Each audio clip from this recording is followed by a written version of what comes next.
There are some parts of the Camino experience that you will see in the brochure and the promo videos, and some parts that will never make it into the ads. The bits that make it in are the shots of friends walking together, looking out over beautiful landscapes, or the clips of friends eating together after a long day of walking and reflecting. The bits they don't often show are the universal experience of the Camino. The battle scars, the war wounds of the journey. Like in normal life, it would be a little bit strange just whipping off your shoes and your socks to show the angry, pulsating blisters that the journey has earned you. But on the Camino, it's like a badge of honor, worn with pride. We show each other gross and grisly sights that we would hide like secrets back in our normal lives. Pain is part of the pilgrimage, and it's also an inescapable part of our story.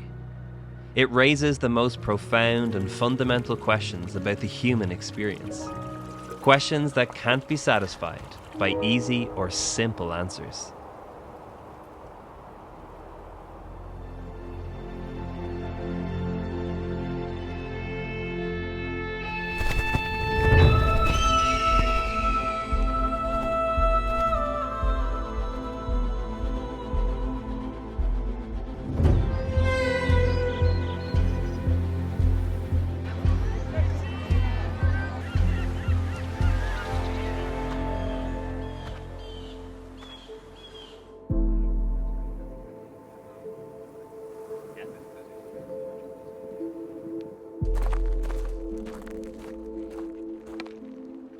Pain is, in so many ways, undeniable and unanswerable. And yet, pain also tells us the truth. On the Camino, the pain your body feels tells you the truth about the miles you've walked and the distance you've covered. In life, pain tells you the truth about what matters, about disappointment, loss, betrayal, hurt, and heartbreak. On a pilgrimage, we have to figure out how to deal with our pain. We have to acknowledge it and feel it, tend to it, care for it.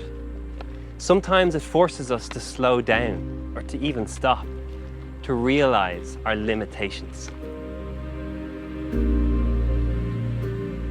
That's why we reveal our pain to others.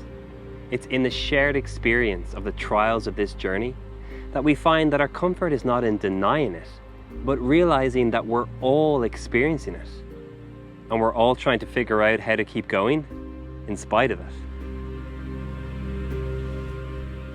In normal life, that's harder to do. So often we deny our pain or distract ourselves from it, afraid that we're the only ones experiencing it. It makes us feel lonely, isolated, and unworthy.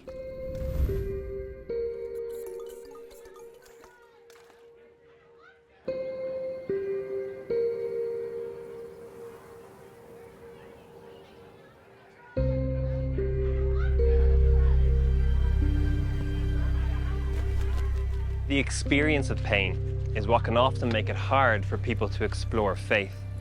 They're afraid that the responses that they get from super religious people might be that their pain is something that they deserve, or that it's part of some divine plan, or that simply they should just deny it.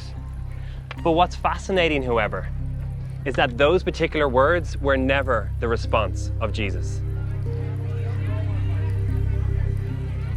Now, this may seem left field, especially mentioning Christmas while on the Camino in the heat of the summer. But we all know the Christmas story and the wise men that are mentioned. Well, those wise men bring 3 gifts: gold, frankincense, and a weird substance called myrrh. Well, what many people don't realize is that in the ancient world, one of the uses of myrrh was a painkiller. It's a very appropriate gift to give to a mother who's recovering from childbirth. However, it also shows up later in the story. At Jesus' crucifixion, those who nailed Jesus to the cross offered him wine mixed with myrrh. They give him the chance to dull the pain that he is experiencing. But Jesus refuses it, because Jesus' response to the pain of humanity is to bear it. On the cross, he takes all the violence, hate, and brutality we have to offer and takes it upon himself. Way before the agony of the crucifixion, another painful experience of Jesus' life was when his friend Lazarus dies. Lazarus' sisters both come to Jesus and accuse him. They say, "You could have prevented this." What does Jesus do? Does he tell them, everything happens for a reason? Does he tell them, it's just all part of a plan? No. He weeps with them. He enters into their pain. He joins them on the journey. On the night Jesus was betrayed, he gathers his disciples for what we call the Last Supper. And before they eat, Jesus takes on the role of a servant and goes from disciple to disciple, washing their feet. It's a common sight on the Camino. He invites them to show their war wounds, to reveal their battle scars. He doesn't want them to hide all the dirt and the pain that they've picked up along the way. He washes their feet and he cleans their blisters. When Peter sees this, and when he sees what Jesus is doing, he's outraged. He says, "Master, you will never wash my feet." He just can't imagine that the Son of God would stoop so low. But yet that was the whole point. Jesus entering into our world is the definition of stooping low. He enters into our experience, into all the ways that we hurt ourselves and others. He washes our wounds, and he takes our pain upon himself. Jesus responds to Peter, and he says, "If you won't let me wash your feet, then you can have no part with me." It's as if he's saying, "Peter, I'm not looking for your perfection. I'm more asking permission for you to experience the messiness of the pain and the dirt you pick up along the way."